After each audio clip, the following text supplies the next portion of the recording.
But I hate walking on those really, really bright sunny days, middle of the day. It's just there's too much harsh light, and it's really, really hard to see sheds. So those cloudy days or early in the day, late in the day, just when it's a little bit darker, the sheds just pop a lot better. This segment of DoD TV is brought to you by Leupold, American to the core.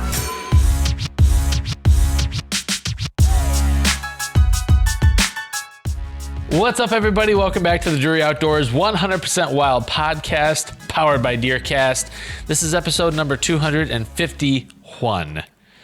And you are Matt Drury. You are Tim Chelsvik, the first. Too many consonants, not enough vowels. That's right. That's me. That's what she said. If she's an English teacher, maybe. Maybe. All right. So today we got a fun guest, somebody that's putting in a lot of work. A lot of miles. Farm, a lot of miles. We're going to talk about shed hunting. We're going to talk about the type of work you're putting into the farms, whether you're frost eating or any other kind of work that you're doing this time of year. I want to get into kind of the nitty gritty. Everybody always says that the big deer killers always say, if you want to kill big deer, this is the time of year that you got to start putting in the work. There is no off season. I'd like to know what the hell I'm supposed to be doing. Because I feel like I'm off right now. Since I'm not a big deer killer, can somebody tell me what to do? Yes, I went and pulled some blinds last week. Yeah, and found that the snow had not been kind to some of them. We got a lot of snow and ice here in the St. Louis area. Yeah, I'm a little worried about that.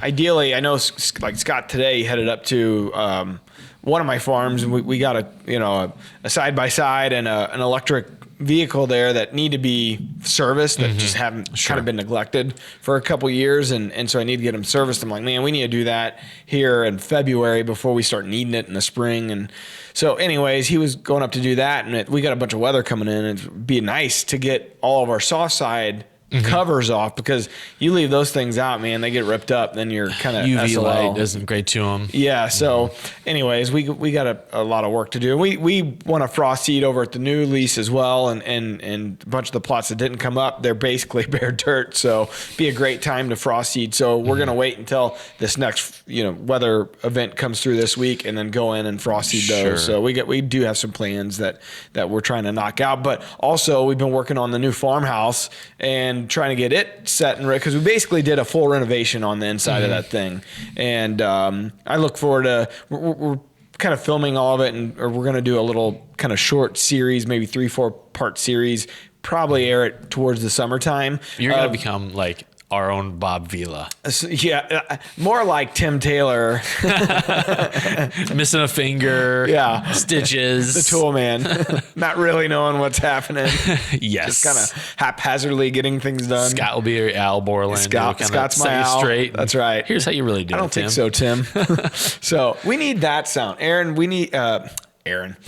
Alan. Little Alan. We need that sound bite saying from Al saying... Home Improvement saying... I don't think so, Tim. Yeah. We need that. I'm guessing I'm going to hear that quite a bit. That's right. Anyway, so we went in and tore out everything in the house. We went in, it had blown in insulation, it had a mouse issue.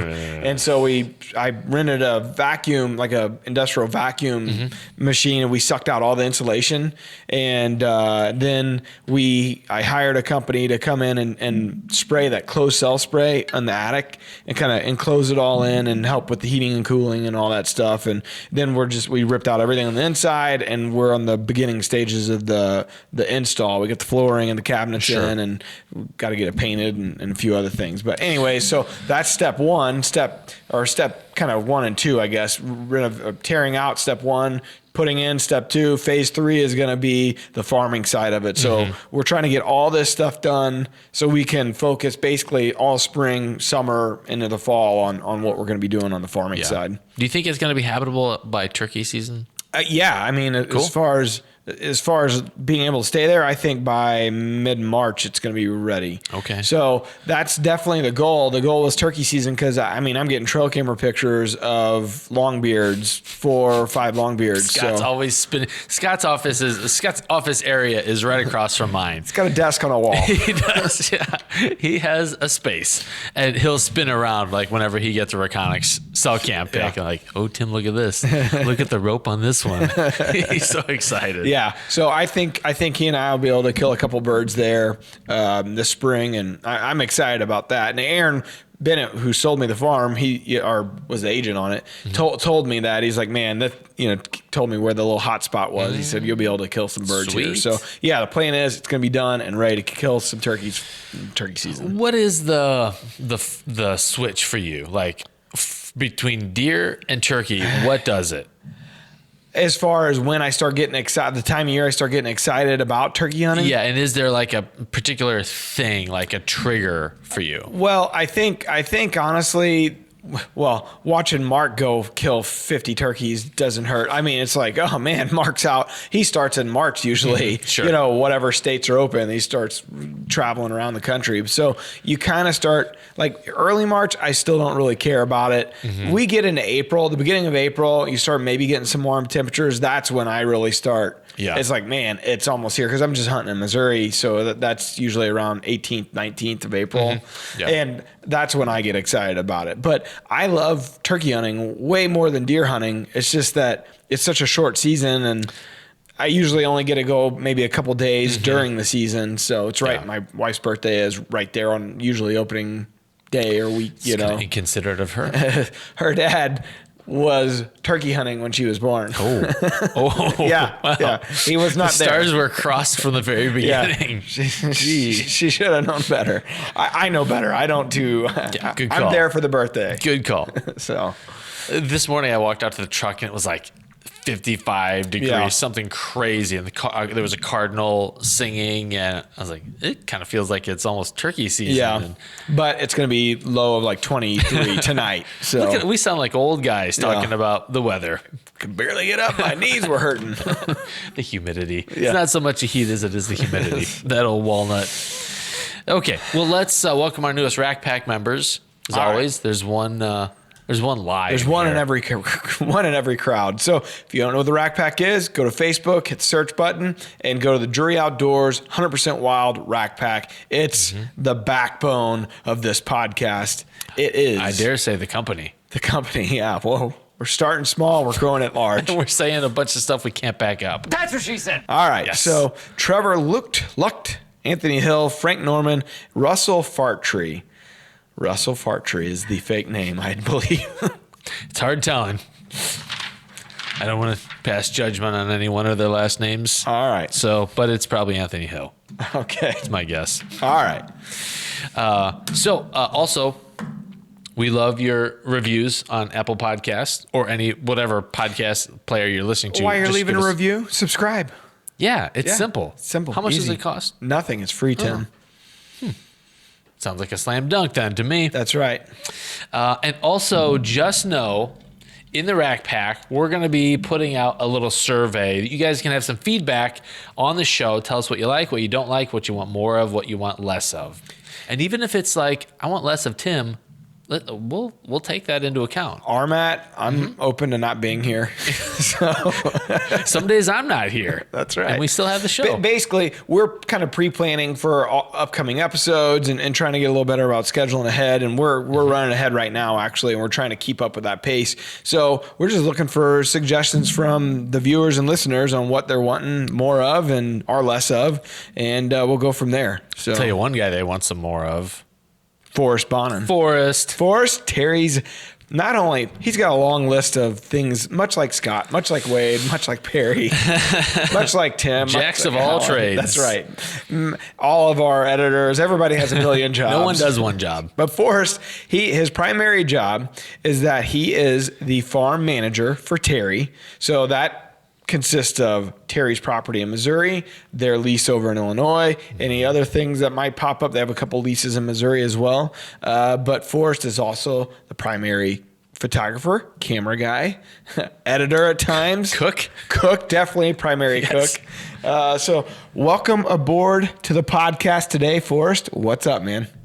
Not much. How you guys doing? We're good. We felt like we needed an expert in shed hunting, and someone who finds them. yeah, that definitely isn't me. I'm good at the walking part, the finding part. Here's the deal, though, and I'd be curious of your opinion, Forrest. You're shed hunting in areas that have high deer densities. Before you worked with us and at Terry's places, you think about Wade and Perry and those guys. They're in areas where there's high deer densities. Were you this good at shed hunting before you were shed hunting these types of farms? I mean, up in it, like I grew up in northeast Indiana, and we found a few sheds randomly, but I didn't really look for them. It wasn't really something that, our deer just weren't as big up there, and the deer density was pretty low. So, if we stumbled upon them turkey hunting or something, we'd pick them up, but I didn't really look for them a ton. Then I went to college down in Southern Illinois, and some of my buddies down there were really big into it. And that's where I started to really start putting on the miles. We'd get out of class in the spring, and we'd walk. I think a couple of years we walked over 100 miles down there on public ground. And some of my buddies had some farms that had permission on, and we'd walk them. And that's where the shed bug kind of bit me. And we found a lot down there. And then obviously when I started working for your dad, it was like, okay, I hit the jackpot on the shed hunting. Yeah. Actually, the very first day I was up here at the farm, your dad and I went for a ride, and he kind of showed me around the farm, and I found like 140-inch match set. And I was like, okay, this is pretty sweet. I'm going to take this job. Little did you know, Terry had planted those. Right. Well, what do you know, young man? You are really good at this. No, it was pretty cool. But yeah, college is where I really started getting into shed hunting pretty hard. So you and Zach Plale, you guys, you do a lot of shed hunting together. Zach, of course, been on the Drury Outdoors team for a long time, and you hunt, his stuff, our stuff, and you guys also get to hunt Jim Tomey stuff, shed hunt Jim Tomey stuff. Zach helps out a lot on the land management side over there. So, I'm looking for some advice or tips on where you guys are seeing the most success or because I know, the old saying about south-facing hillsides and like the fence lines, like where are you guys seeing the most success or the best ratio of finding sheds? What are you looking for? What kind of days are you going out? I know all those things make a difference. Yeah. So, primary number one is food, obviously. Obviously on Jim and Zach and on your dad's farms here, we got a lot of standing crops or those green plots. Typically we'll go and hit those first, and I really like looking at little grassy strips around food, because I find a lot of times, like if you're sitting on a food source, a lot of times you'll see deer, they'll get up and feed a little bit, and they'll go bed down in those grassy strips or the little grassy areas. So a lot of times those deer will get up, go to those grassy areas. So we find a lot of those sheds in those little grassy strips right around the food sources. So like say in a big ag field, like a lot of those waterways, they're nice and grassy, and the deer like to bed in those versus out in the actual field. So we'll hit those waterways a lot. And then obviously, like you said, those south facing hillsides. So we'll go on like Onyx or some kind of mapping app and look at the food sources, and we'll try to find the closest south facing hillside. And then we'll find trails that go between that south-facing hillside and that food source. And that's kind of where we find most of our sheds, is either on those south-facing hillsides or on the food. But grassy areas, I prefer shed hunting grassy areas versus timber. I just feel like those deer bed in them more, and they're easier to find. As far as weather goes, I like walking when it's actually raining or right after a rain stopped. Those sheds pop so much more. When they get wet and it's just cloudy, that white bone, it almost has like a shine to it. Hold it. That's what she said. I'm sorry, I had to. There was too many innuendos there. Okay, continue. He's like, did you get that out of your system? I guess. Okay. I feel better. But I hate walking on those really, really bright sunny days, middle of the day.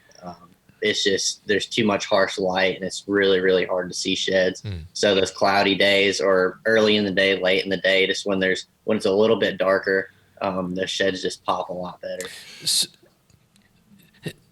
Go ahead. No. Well, I was just going to say, the theory behind the south-facing hillsides is that, especially this time of year, that's where they're bedding most of the time, getting some sunlight, right? Yeah. So I mean, obviously the sun is going to be further to the south. So on those, if you look, like when you get snow, the south-facing hillsides are always going to melt off faster. So like we've had a lot of snow up here recently. Like we just got like 6 inches in Illinois the other day. And our trail cameras that are facing on south-facing slopes, all the snow's melted off of them already, and that's where a lot of the deer activity is. Versus those north-facing hillsides, there's still maybe 4 or 5 inches of snow on them, even though it's been 50 degrees. And those deer like those south-facing hillsides to bed because they're like, if they have the chance to bed on leaves or grass versus on the snow, they're going to choose that leaves and grass every time. Yeah. Talk about optics. Do you use glass when you're out shed hunting, and if so, in what way? I literally feel lost. I don't have my loopholes on me. I carry them every single time I shed hunt, and it's going to save you a lot of walking because you see a stick over there 50 yards away and you're like, oh man, that looks like an antler tine sticking up. You can either throw your glass up and look at it, or you can walk over there. So I don't ever go shed hunting without any type of optic. See a lot of sticks. Good at spotting branches. Corn, like little corn stubble. Yeah. Yeah. Or like sometimes a stick will be like on the ground and it's got fungus, like a white fungus on it, and it looks white. I was driving through one of my hunting areas last weekend and I saw that. What I thought was, oh, it's an antler way back in the woods, and I got out and went back there and it was fungus. See, good pair of binoculars would have saved me some walking, because everyone know I hate walking. I was going to say, you like the exercise. You don't count. You purposely go without your binoculars just to go walk around aimlessly. He's bragging about how bad he is at shed hunting. I put in 12 miles today, didn't find a single one. So do you have any much luck, around fence crossings or anything like that, that, of course, them jumping up over, or maybe, trying to go under, antlers popping off when they jump over, that type of stuff? Yeah, sometimes. I mean, anytime that deer's going to have some sort of shock that goes through its body, if it hops across a ditch, hops across a fence, drops down into like a creek crossing or something. I found quite a few of them in creek crossings where they go off the bank and they kind of go down and hit the bottom of it and slow down, and it'll knock them off. So, I mean, anytime, the deer, they spend their majority of the time in their food source and in their beds this time of year, but on those trails, any time where the deer could have some sort of impact or shock that goes through its body, kind of a change of pace, it could possibly knock those antlers off. What percentage do you think are still holding? And we're filming February 22nd, so this will air next week, so end of February. So up here in Missouri, I feel like probably 50% are still holding. And in Illinois, I feel like about 65% are still holding. I honestly feel like that's one of the biggest mistakes people make in shed hunting is as soon as deer season ends, they're like, okay, they might see a shed buck the last week of the season when they're out hunting. They're like, oh man, they're going to start shedding. They start walking now. They're going to bump deer. And so, I mean, I haven't walked at all this year, really. I mean, I found a few out working, but I'm not intentionally out walking yet. Mm-hmm. Yeah, my cameras, I mean, the new lease, it's still almost all the deer. I'm seeing a few half, shed, half sides, but for the most part, they're still carrying. At the old Ellsbury lease, they were still carrying as of like maybe a week ago, and I haven't seen the kind of bachelor group of bucks have disappeared in the last week or so. So I don't know. I haven't paid enough attention if some of those have shed and they're still there, and I just mistaking them for does or what. I haven't really zoomed in and looked at all of them. I get hundreds of pictures a night. Sure. But in general, most of them are still carrying. Some of those are deer pictures too, right? Yeah. Mm-hmm. Yeah. Speaking of, I got a picture, a text. Someone sent me a text. It was a young lady, and she said, that's what she said. I was daydreaming about you earlier this morning and thought we should catch up. I'll send you a pic. Look at how nice she looks. Oh, this is fake, Tim. Don't reply to that. I gave her my soch. Ah, shit. I shouldn't have? No. Oh, man. messed up. I was going to leave work early today and Yeah. have dinner. Sure, That's about it. her on the podcast. Yes. That's what you should reply to her is like, hey, I have a podcast. Would you mind being a guest? That's great. Her number, it comes from Sri Lanka for some reason. Weird. So I don't know. But good for me. Yeah, I guess. Speaking of shed hunting. All right. So, Forrest, you actually just found a good set there in Missouri that you and Dad, a deer that a lot of us had passed all year long, and one that we're looking forward to seeing next year. And you just kind of randomly happen to walk across him. Take us through that. Yeah, so it's a deer we know well, and we decided at the beginning of the year there we were going to pass him, just give him another year, see what he does. And I know you had an encounter with him. Terry and I had a couple of encounters with him. Had Tanner in the blind one day, had an encounter. But I was going out and pulling a couple of trail cameras actually, and I literally came around this little corner of our road and looked up, and about 60 yards ahead of me up in the road, I see this big shed laying there, and right away I knew it had to be him, and got pretty excited about it and found that one, and kind of went about my day. And my fiance got home from work later that night, and I was like, why don't we go out and try to match him up to see if he's close by anyways.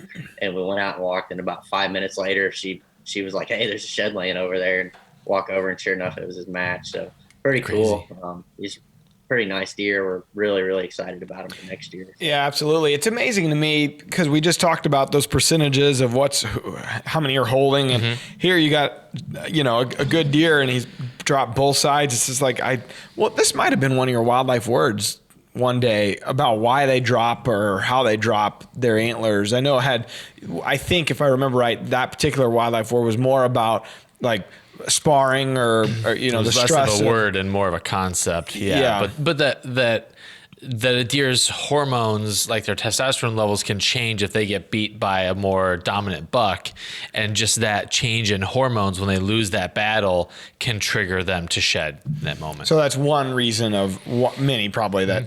Shame. Yeah, I feel that. Like you just Story got your of my life. butt kicked at the bar. You're not going to stick around the bar. It is striking. Like someone on social posted a video of a buck running across the field, and its antlers just Popped off. falling off, and I just think it's got to be kind of embarrassing. Like the one, like they're naked. The one trait that establishes your sex is I'm a buck. I got antlers. It'd be like if your beard just flew off. Are you randomly? Well, they still have that. Bucks don't shed those. That's right. You realize that, right? I'm just saying that's the one trait that makes you a man, Tim. Maybe not for everybody, but beard helps. all right. But imagine if your beard just shed your beard. Yes. I realize you can shave a beard off. Yeah, that's what I'm saying. But that's voluntarily. That doesn't make as much sense as it's a body part. That makes you a man. I don't want to think about your scenario. Makes me sad. Only we're having a good time. Forced to shut down. Yeah, this is great. Thanks, guys. Are they really recording this? All right, we can move along. Forrest, I'm curious with the history that you guys have with deer on Terry's property. Do you find that certain bucks shed in the same location every year, or maybe there's no correlation there? Yes and no. Like this deer, we're not sure. He's either 4 or 5, and these are actually the first sheds I've ever found off him. We knew about him in the last 2 years, and I didn't find either of his sheds. And it's kind of weird sometimes, and it depends on the year. Like on a really cold year, the sheds will be really condensed around the food. But like on a warm year, they'll scatter, and it's really hard to find them. I've had years where it's super cold, and you go and like we had a farm. It was the farm that Terry had. It was a 248. I know Matt knew about that farm. There was this one big bottom. We had about 10 acres of corn, and I picked up 27 sheds off just that bottom right around that corn because it was real cold. Those deer were socked in there. But then we've had warm years where you got to walk. You might go 2 miles in between sheds. So it all kind of depends on the food and stuff. But typically, once a deer has their core area, we'll kind of have an idea like, okay, we'll probably find that deer's sheds kind of in this drainage or around this food source. But that's not really a hard rule, I guess. 27 sheds in one day. That has to be your best day ever, finding sheds. That wasn't all one day. That was I think 3 different trips. Gotcha. Zach and I had a day last year. We picked up 40. I think we picked up 44 in one day. It was the best day. How many miles did you put on? I had Onyx track on. I walked 13.7 that day. It's a half marathon plus. My Yeah. best day was 45 antlers, so just a little bit more than what you got. My best day was finding one. Hey, congratulations. I was just talking to the kids about shed hunting here recently and reminding, because I took Bo and Sophie last year. Sophie found one kind of in front of Bo. She picked it up.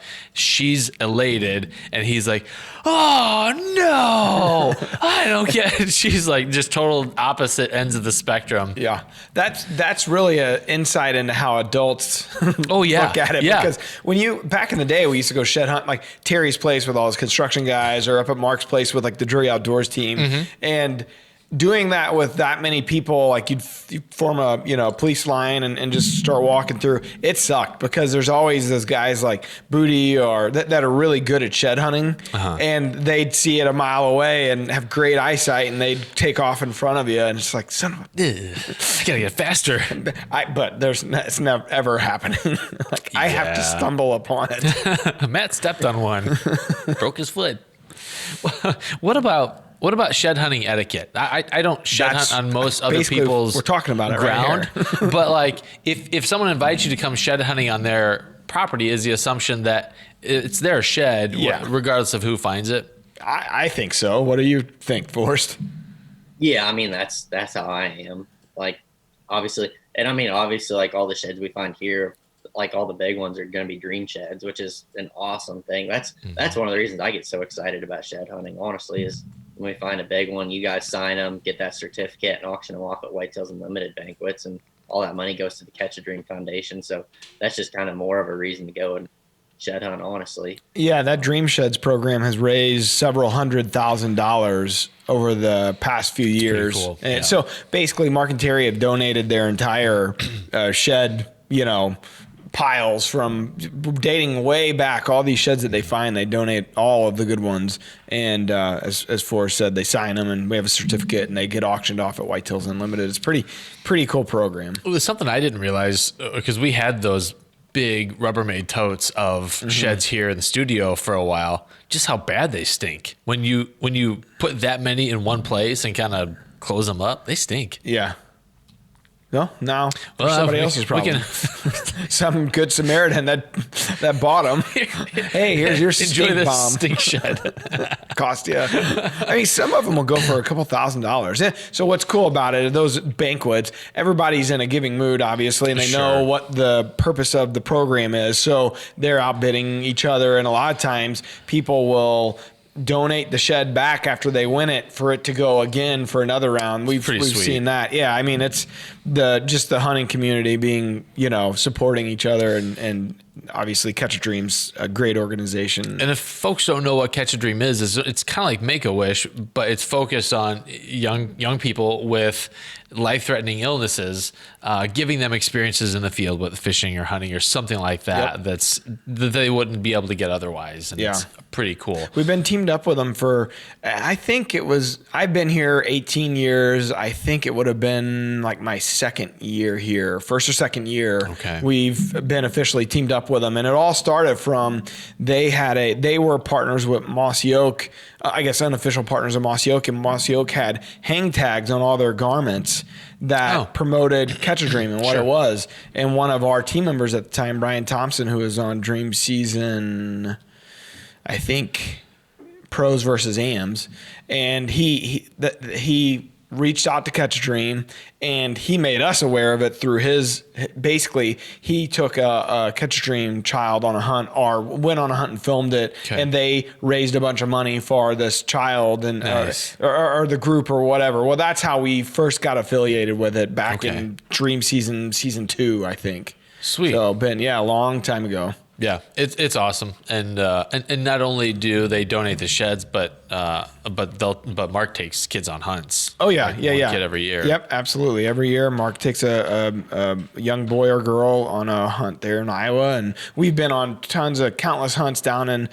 Terra Wildlife in Mississippi, and it's been a long relationship, and the folks over there, Dr. Marty Brunson, it's a great organization. So, anyways, we got sidetracked a little bit, but that's basically what we do with all the sheds is they all get donated to Dream Sheds. Mm-hmm. So, or putting them out for Forrest to fake find on his first day of work. That's right. When you picked that match setup, did it have a signature on it already? No, at least I didn't notice that. But no, back to your original question. Yeah, like if say I went and shed hunted on Zach's farm and I found a shed off a deer he was hunting, obviously I'm going to give it to him. Or if say I went and walked with another team member or something like that, if I find a shed on their farm, I don't have any affiliation with the deer. It really doesn't do me much to try to keep it. So I'm going to obviously give it to that person. So. Yeah.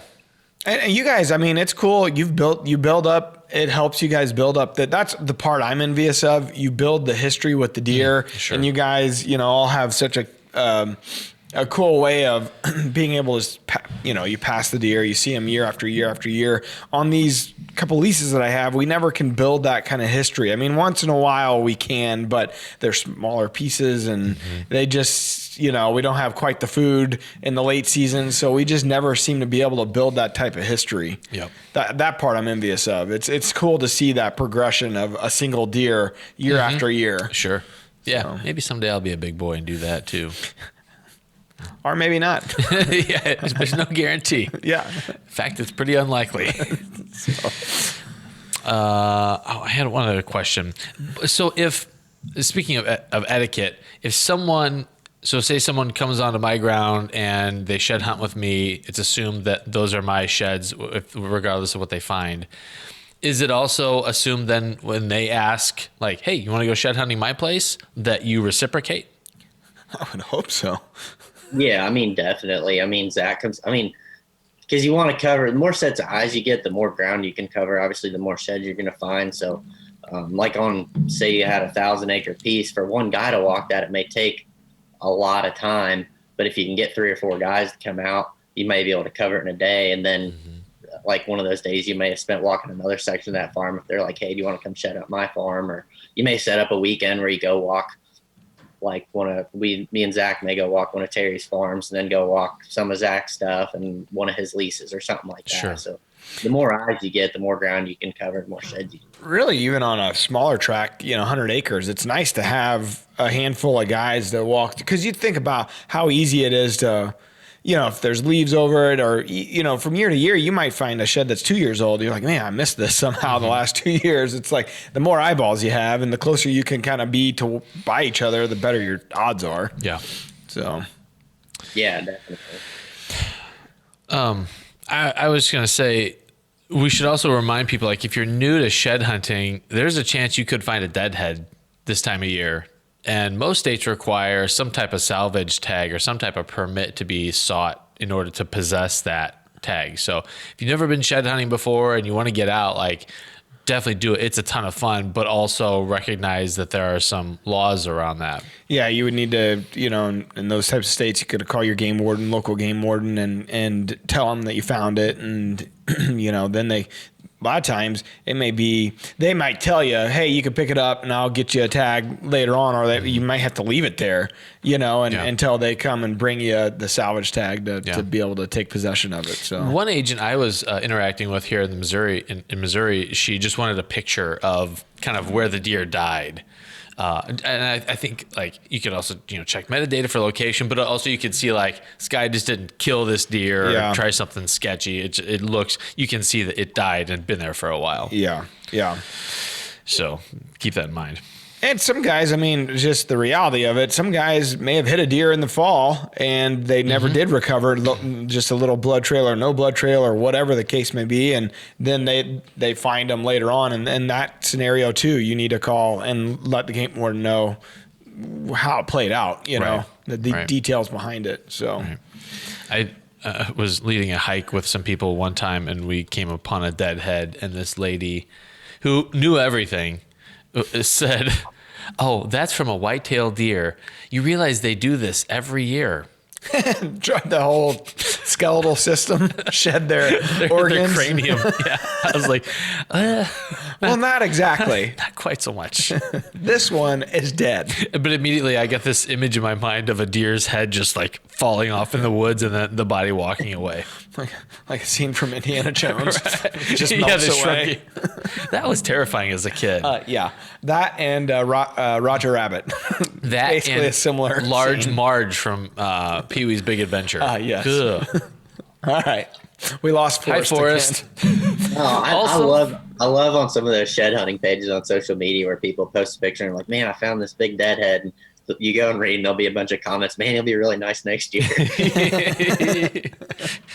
It don't work that way. All right. So moving on, unless you got anything else on shed hunting or... The only other thing I was going to say is if you just really love sheds, if you really love whitetail antlers, like public ground, you can get into state parks, city parks, like places where there's a lot of, especially like suburbia, where there's a lot of deer. I'm going to try to get access to a new piece of property this spring by just asking to shed hunt it and then kind of see how it goes from there. But there's a lot of opportunity that could lead to hunting opportunity or just to find sheds where you wouldn't normally be able to hunt deer because it's, shed hunting is a totally different type of activity. Sure. Yeah. So. Good point.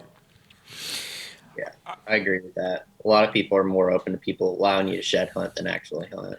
There too, just know the etiquette. You may have offer that, hey, here's what I found on your property, and you gotta leave them with them. So right, yeah, you gotta pay attention to that kind of stuff. All right, so moving on. This time of year, I know frost seeding is a big part of the success for you guys and your food plots. Kind of take us through real quickly what it is that's actually happening when you're frost seeding and general strategy behind it. The process itself. Okay, so frost seeding, we only do that with our non-typical clover. We'll go in. All of the plots we're frost seeding are established clover plots already, so we're just throwing a little more seed on there. We've hunted over them. They've all been established for a couple of years. So we'll go on and we're putting half the rate what we normally would. So if you're planting a new clover plot, Biologic recommends 10 pounds to the acre. So we're putting 4.5 to 5 pounds per acre on right now frost seeding. And we like to do it when there's a little bit of snow on, because there's just a little bit. So the concept behind frost seeding is as that ground freezes and thaws here in the spring, it's going to carry that seed naturally in, so you don't have to actually work the soil up. So we're just going in while it's frozen. And as that snow melts, having a little bit of snow on when you do it helps carry that seed in a little bit better, we feel like. But basically that freezing and thawing is what's going to carry that seed down in there into the soil. So if you have I know, for instance, I've done this in the past where we planted, say, trying to think. Hold on. I lost my total train of thought on what the damn name of the product. Okay. Got it. We've had it in the past where we've planted Last Bite from Biologic and it has clover in it, but it has a bunch of other stuff in there too.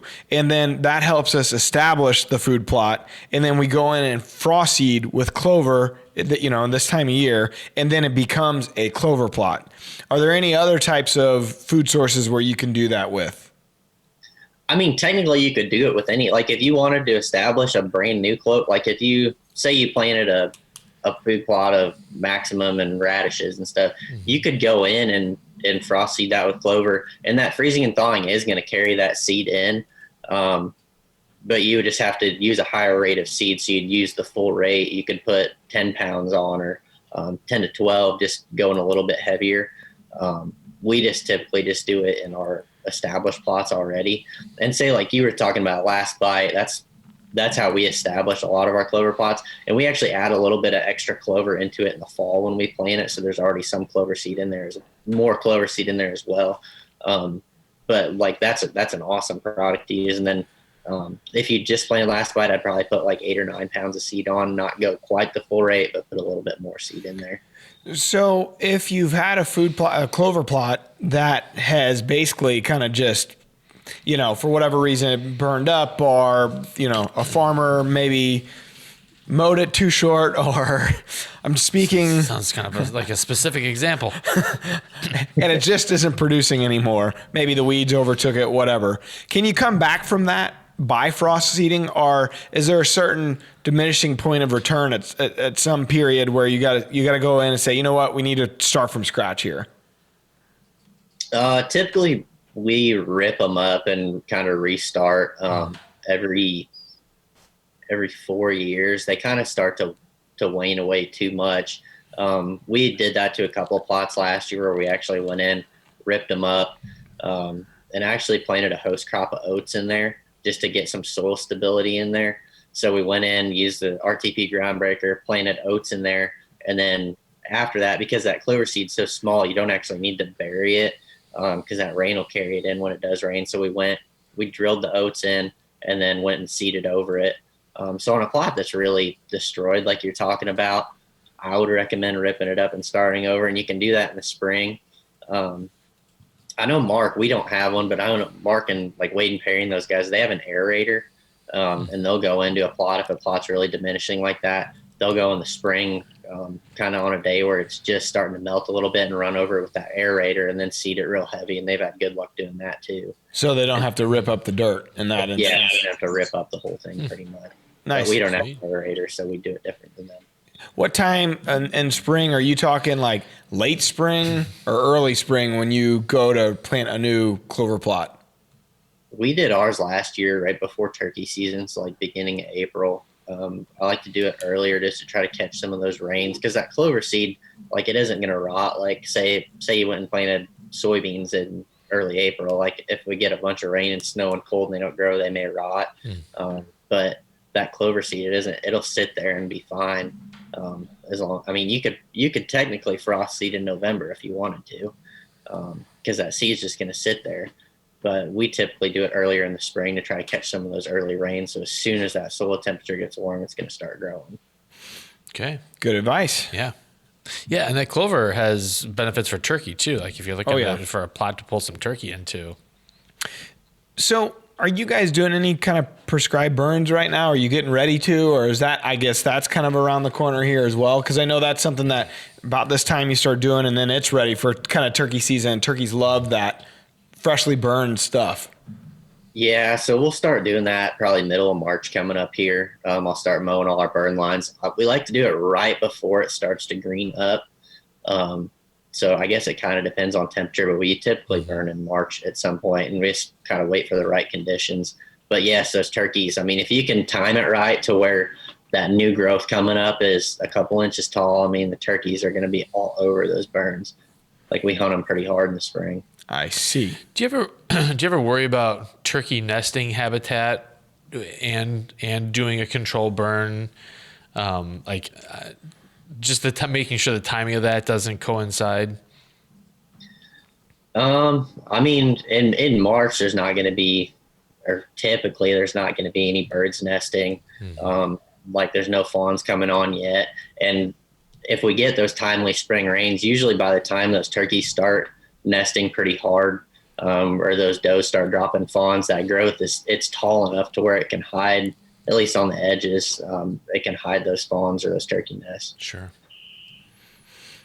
Well, we've got a question of the day that is right up Forrest's alley, I believe. All right. The question of the day is probably brought to you by Cold Steel, professional blades for real hunters. All right, so this is a guy sent this message in. We have around 1,000-acre farm and have food plots scattered through mostly timber. We plant winter wheat, clover, turnips, and radishes.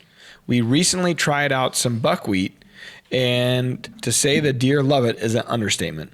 They have eaten about a 5-acre field off to the dirt. No, he says off to the dirt. They have also eaten every other field we have off to the dirt. Total, I would say we have around 50 acres of food, with the rest majority oak and pine timber. I would say we need more food, but my question is, do you guys have a standard food to timber ratio you guys like to stick to? Thank you, Ken Brandt from the Rack Pack. Forrest, this is a good question for you. So do you guys have any kind of ratio? I mean, you guys have a lot of food, but Dad's place has a lot of timber as well. Is there a certain ratio you're trying to hit? I mean, not necessarily. We just try to. Could you read what exactly he'd planted again? Yeah, so he says that they plant winter wheat, clover, turnips, and radishes. They recently tried out some buckwheat, and the deer loved it. So they've eaten about a 5-acre field off to the dirt. They've also eaten every other field we have off to the dirt. They have around 50 acres of food. So we were kind of having the same issue they were at. It sounds like where they were eating. I mean, like our beans and corn, as they were coming up, they were absolutely mowing them down.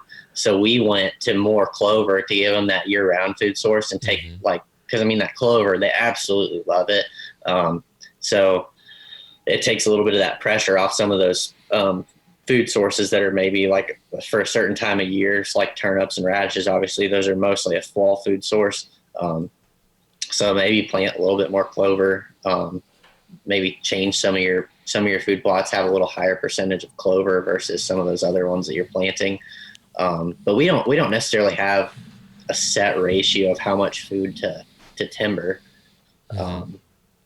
Also, I mean, it sounds like maybe they need to up their doe harvest a little bit too. I mean, that's something we're really cognizant of here is we kill a pile of does every year just to take some pressure off the food.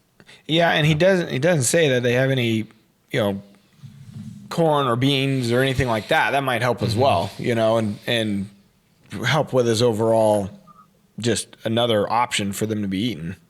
Yeah, I mean, another thing we do up here too is use hot wire. I mean, that's been very successful for us. Just go in, say we have a food plot where we want half of it to be left for deer season. We'll go in and we'll give them a little bit on one end of the food plot to eat, and we'll hot wire part of it as well. And that's been really, really successful for us. And we did a podcast with Brandon Jennings where he went into great detail about how they go about hot wiring their food plots. So we could link that up in the show notes, and you guys can go check that one out. But it's a lot of work, and you got to have your ducks in a row leading into that, and because there's a lot of little parts and pieces you need to get. But once you got it, it seems like you can get into a rhythm with that. Yeah. Sweet. All right. Well, Ken, make sure you message me in the Rack Pack, and we'll send you a hat for contributing this week's question of the week. Boom. Appreciate it. And we got the wildlife word. It's brought to you by Hunter Specialties, proud makers of the Drury Outdoors signature series of turkey calls. I bet Forrest is getting ready to use some of those turkey calls, aren't you, buddy? There's a possibility. Heck yeah. How long ahead of turkey season do you start annoying Shanna with turkey calling around the house? I actually broke them out the other day. February. Gotta get ready, baby. Yeah. I killed mine with a box call last year. I'm big on. That's all I can use. I'm not as good with the mouth calls. Slate call's my favorite by far. Yeah. I just literally can't put the right sound. I mean, I can use it, a mouth call, but it ain't gonna sound good. Not pretty. Yeah, and I'm usually bow hunting, so having like both hands running a slate call is fun, but like the box call, it tends to be a little easier. Well, the reality of it, a mouth, especially in your scenario, a mouth call would be the way to go. Get a little better at it. That's the problem. I'm the problem. Tim, you got about an hour drive to and from work, so I can't stand listen to myself. Me neither. I cannot stand. That's the problem. That's maybe why the podcast is not your favorite outdoor podcast. Oh, it's all coming to light now. We're figuring things out. Maybe if Tim and Matt just, did less. Weren't there. Yeah. Okay. The Wildlife Word is brought to you by Hunter Specialties. Get you a Drury Outdoor signature turkey call. A wild turkey's beard is actually a modified A, spur, B, beak, C, a feather, or D, none of these, you idiot. Forrest, which is it? I'm going to go with feather, I think. Okay. C, feather. Yeah, I mean, that's fine. Feather. I was going to say D. Let's go with C.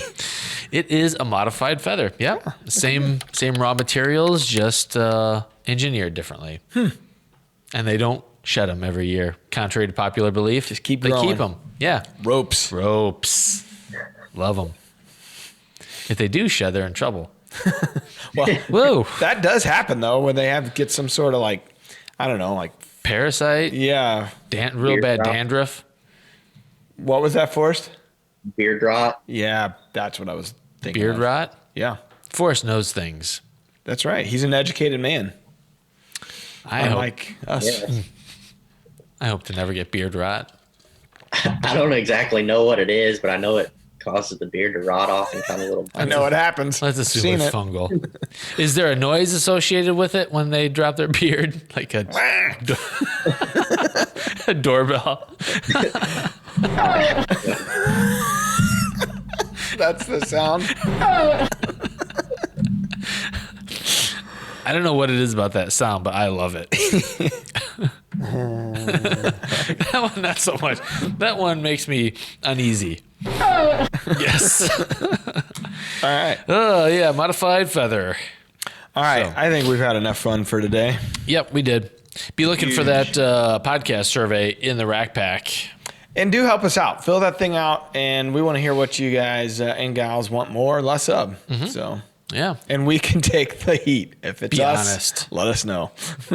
We'd be more than happy to stop. All right. Go back to actual work.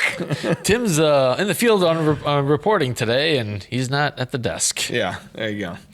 All right, Forrest, I know you're getting ready to head over to Illinois. I'm sure you're probably going to look for a shed or two here soon.